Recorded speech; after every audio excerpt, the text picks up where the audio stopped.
It's not a conspiracy idea or another crypto pipe dream. It's happening right now in front of our eyes.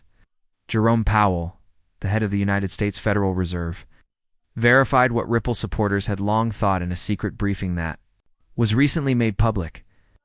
By the third quarter of 2024, XRP will likely take over as the global payment standard from the SWIFT network. That's in less than 3 months. While the public still believes old news and false information, 37 central banks have discreetly started testing RippleNet infrastructure, and several have even started small pilot operations. This isn't a test. Anymore, it's deployment. We need to know what SWIFT is before we can really grasp how serious this is. Since the 1970s, SWIFT, which stands for the Society for Worldwide Interbank Financial Telecommunication, has been the financial nervous system for payments around the world. More than 11,000 banks in over 200 countries use it to deliver payment, instructions, and confirmation notifications. But SWIFT has a big problem. It doesn't transfer money. It merely sends messages.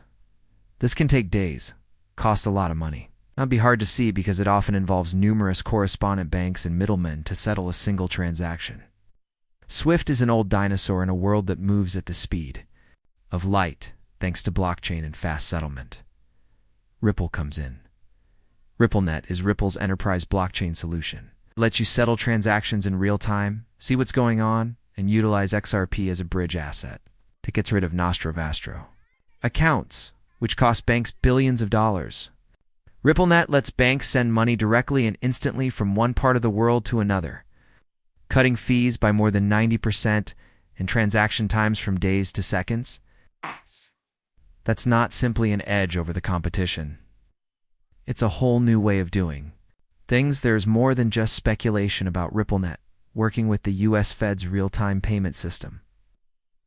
The planning documents for Phase 2 clearly say that cross-border interoperability is important and name RippleNet as one of the networks that could function.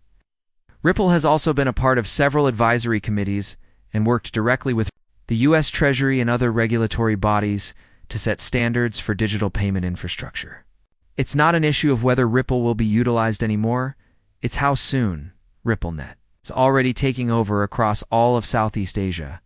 Banks in ASEAN countries, like Siam Commercial Bank in Thailand, CIMB in Malaysia, and Union Bank in the SEO, Philippines, have started using Ripple to make payments easier. These are not places to test things. They are fully functional systems that can move actual money between countries in a matter of seconds. XRP is being used as the bridge asset in many of these corridors. It's completely replacing SWIFT. These banks aren't waiting for regulators in the West to catch up. They're doing what they need to do now to be efficient, quick, and liquid. Let's talk about the banks that are in charge. More than 30 central banks, including those in the UAE, Singapore, Saudi Arabia, and Brazil, are either officially testing RippleNet or have published studies on how to use XRP in their real-time gross settlement systems. This involves sandbox testing, bilateral corridor trials, and sometimes even big changes to the way payments are made throughout the whole country. XRP would be the most important digital asset on Earth if RippleNet became the new standard.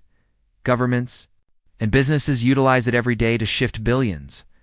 But how can we be sure that XRP is growing to satisfy this need?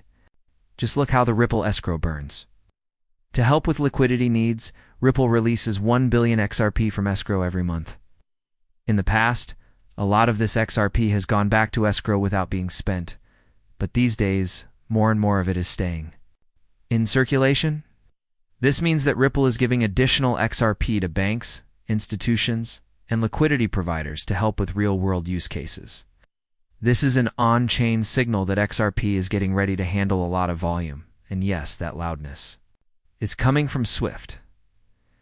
Now, let's do the math that everyone is talking about. SWIFT moves over $5 trillion per day. If XRP gets even 1% of that, it will have a daily volume of $50 billion. Based on XRP's current circulating supply, a fair market value of about $20 per token without any speculation is a safe bet. And 2. Be honest, this is just the start. If XRP takes 5%, 10%, or perhaps more of SWIFT's market, the possible upside climbs by a huge amount. And don't forget that $20 isn't a lot of money. If this thesis is true, it's the new floor. This change is the biggest change in money since the dollar was no longer tied to gold. But most of the world isn't paying attention. Retail investors are still focused on meme currencies, old Bitcoin stories, and controversy on centralized exchanges. Ripple is quietly rebuilding the future of money with the help of governments and banks all over the world. This is how revolutions start. One by one, slowly, and then all at once. The most hilarious thing is that conventional financial media wrote off XRP years ago. People thought that Ripple's plans were over after the SEC case in 2020, but now that the settlement is over, Ripple is stronger, more compliant, and has more relationships than ever before. The legal win gave it more clarity and opened doors that were before closed. Institutional players can now build on RippleNet, and they are doing it quickly.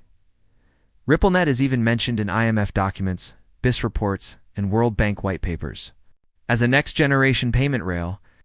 And while they don't directly endorse XRP, the technology behind RippleNet and its ability to use XRP as a liquidity tool are important parts of the digital financial architecture that is changing.